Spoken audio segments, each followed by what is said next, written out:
రాష్ట్ర సాధనలో భాగస్వామ్యమైనటువంటి వ్యక్తిగా కొన్ని విషయాలు పాత్రికేయ మిత్రులతోని పంచుకోవాలనిపించినటువంటి ఉద్దేశంతో ఈరోజు ఈ పాత్రికేయ సమావేశాన్ని ఏర్పాటు చేయడం జరిగినది. ఇందులో భాగస్వాములైనటువంటి మా మిత్రులందరికీ కూడా ధన్యవాదాలు తెలియజేస్తూ ఉన్నాను. ఎందుకనంటే ఇప్పుడు జరుగుతున్నది వానకాలం లాగా లేదు, కుక్కల కాలం లాగా నడుస్తూ ఉన్నది. ఎందుకంటే ఈ భాష వాడుతున్నానంటే వానకాలం వచ్చిన తర్వాత చాలామంది కుక్కలకు యాంటీ ర్యాబిట్స్ అది వేస్తాడు, వ్యాక్సిన్ వేస్తారు. కానీ ఎందుకో ఈ తెలంగాణలో ఇప్పుడు పాలిస్తున్నటువంటి పాలనలో పాపం పాలకపక్షం ఉన్నటువంటి కుక్కలకు కొంత వ్యాక్సిన్ అందనట్టున్నాయి. అవి పిచ్చిలేసి ఇలా గల్లీల పంట ఊర్ల పంట తిరుగుతూ మరుగుతూ ఉన్నాయి. నేను ఈ భాషను కూడా నేను ఎందుకు వాడుతున్నానంటే మనుషుల భాష అయితే మనుషులతో మాట్లాడవచ్చు.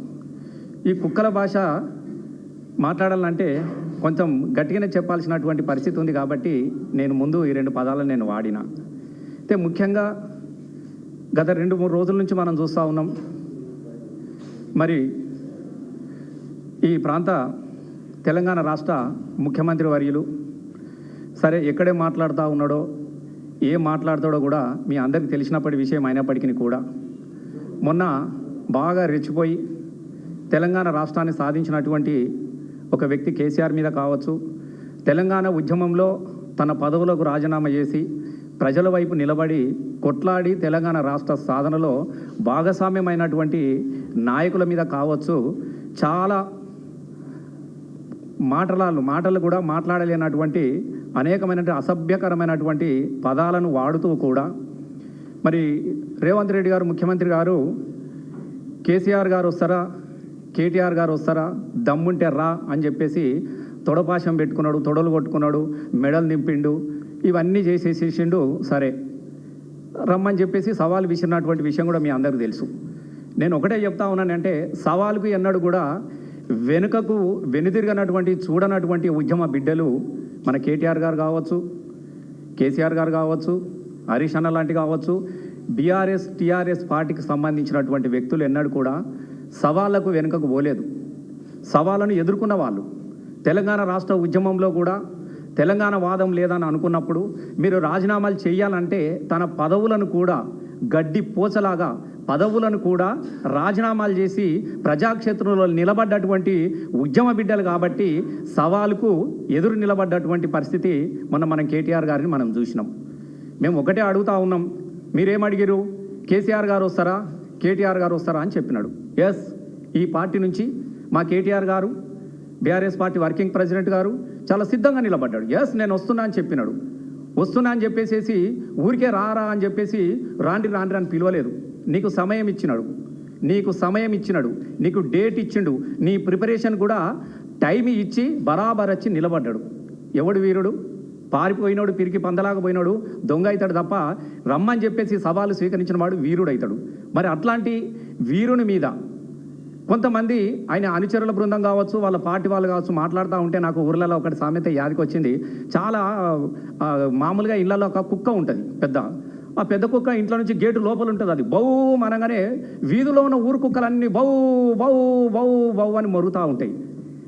ఇలా కాంగ్రెస్ పరిస్థితి కూడా నాకు గట్లనే అన్నది. ఒక ఆయన బౌమని ఢిల్లీకి వారిపోగానే వీధిలో ఉన్న ఊరు కుక్కలన్నీ ఉరికొచ్చి బౌ అని అరుస్తున్నట్టుగా నాకు అనిపిస్తూ ఉన్నది. ఎందుకనంటే దొంగలు పారిపోతూ ఉంటారు. మనకు చాలా సహజంగా మనం చూస్తూ ఉంటాం గ్రామాలలో దొంగతనం చేసి ఎవడన్నా పారిపోతూ ఉంటే ఊరు కుక్కలన్నీ ఎంబడి పడతాయి, బౌ బౌ బౌ బౌ బౌ అని ఎంబడి పడుతూ ఉంటాయి.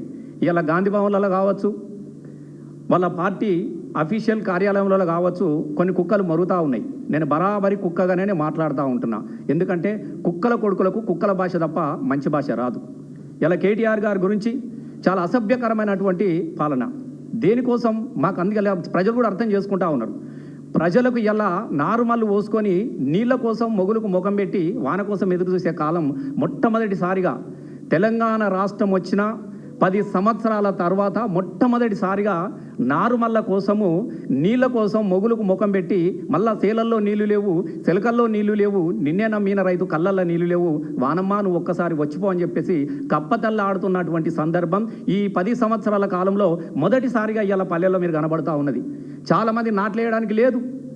ఇలా ఒకవైపు కాళేశ్వరం కూలిపోయిందని, ఒక కుట్రతోని కాళేశ్వరం ఎండబెట్టి నీళ్లు లేకుండా చేసి ఒకవైపు ఎందుకో ఈ కాలం కూడా అయితలేదు. ఈ కాంగ్రెస్ పరిస్థితి పాలన చూసి ఇలా కాలం కూడా కన్నీళ్లు పెట్టుకుంటా ఉంటున్నది.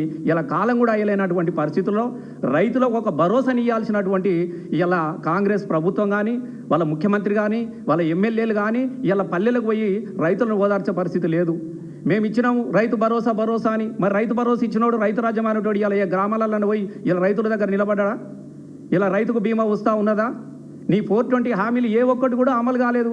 నీ 6 గ్యారంటీలు ఒక్కటి కూడా దిక్కు లేదు. కాబట్టి ఇలా ప్రజలు అడగడానికి సిద్ధంగా ఉన్నారు. ప్రజలు పోయే పరిస్థితి లేదు. ఎక్కడికక్కడ ఎమ్మెల్యేలను మంత్రులను అడ్డుకుంటా ఉన్నారు.